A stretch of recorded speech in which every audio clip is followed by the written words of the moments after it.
Hey guys, in today's video I'm going to show you how to set up your Bitcoin private point of sale terminal. Before you proceed, make sure that you have all of the required materials that you're going to need. First off, you're going to need a point of sale terminal box. The terminal can be purchased from Bitcoin Private Gear. That's btcpgear.com. You're going to look for the terminal. It'll look like this. And you can actually pay with Bitcoin Private, as I did. They have instructions here towards the bottom. But go ahead and check out the site. They have a lot of cool products anyways. Next, you'll need a small Phillips head screwdriver. This will be to remove the back to place in the SIM card and battery. And lastly, you will need an activated SIM card. And it's important to note that, especially in the United States, this SIM card for right now needs to be AT&T or T-Mobile. But you can purchase one of those online as well. Once you have gathered all the materials you will need, you will be ready to go ahead and start the initial setup of your terminal. The first step will be to open the terminal box that you have received. So here I have my point of sale terminal box, and as I open it, the first thing you're going to see is your point of sale terminal. Next up, we've got the charger that will be used to charge the battery, so that could be running. And lastly, we have the blue cord that will connect it to the computer, and this will be important for any future updates in the software for the terminal. Your second step in your setup procedure will be to install the SIM card that you have, the either T-Mobile or AT&T SIM card. So here I have my terminal. I'm going to go ahead and I'm going to take off the back. I have already removed the screw. And note that your battery won't be in yet, but I've already been using my terminal, so I have to remove the battery. And this will be the SIM card slot where you will put your AT&T or T-Mobile activated SIM card. Note that it is a standard SIM card size, which is the old-fashioned ones that are still used on tablets and whatnot, but most phones do not currently utilize them. That's okay. Here we'll be using a micro SIM from my friend's phone, and that is still going to work just fine as long as you line it up correctly with the grooves on the inside. So we're going to go ahead and try to do that right now. And if you're using a micro SIM, it is important to keep the little groove that's taken off the corner pointed down, as shown right here. And that'll work fine. You don't actually need an adapter. It'll work just fine. Now that our SIM card is installed, we can go ahead and install the battery, as you've already seen, but it's still important to go over real quick.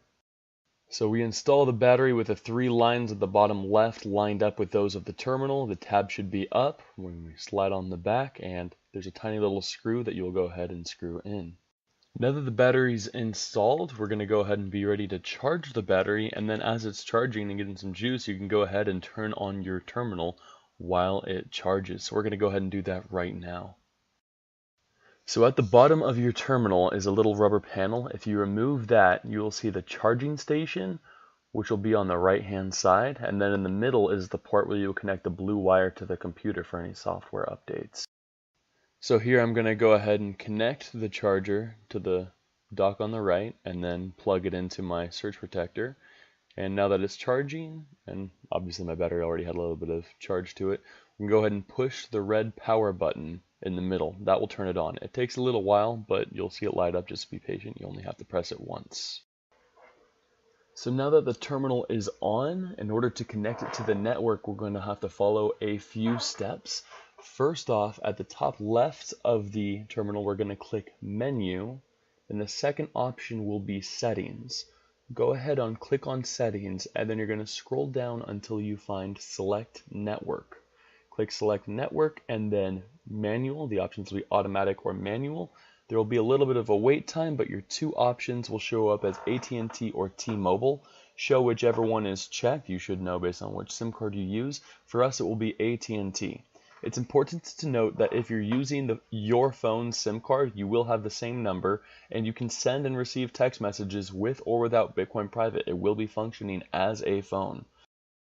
So in real time with my device, I'm clicking Menu in the top left, scroll down, second option is Settings, scroll down a couple till I find Select Network, click, go down to Manual, and after a short wait, your 2 options will pop up, AT&T and T-Mobile. And there they are. The AT&T is already checked. I click the green button, and there we are. We are done. Click OK, and then cancel out until keep it exiting until you reach the main screen, which will say BTCP Financial Freedom and not Insert SIM. So now that we have the terminal completely on and working, we are ready to send and receive some Bitcoin private payments. Thank you guys very much for watching this video. Please subscribe. I would like to post a couple more videos. First off, one on sending and receiving payments with the point of sale terminal. I would also like to cover Bitcoin Private Pay, BTCP Pay, which will be on Community Update 12, as well as should be coming out of beta and open to public towards the end of this month, July. Also, I take recommendations, so if there's anything you guys would like me to cover, let me know. I'll do my best to understand it, learn about it, and hopefully teach it in a way that's easier to comprehend. Lastly, I'd like to give a shout out to cointigo.io. Go ahead and check out the website. They're the ones that make this technology. And just remember, guys, adoption is key to the success of any cryptocurrency. Thanks for watching my video. Enjoy.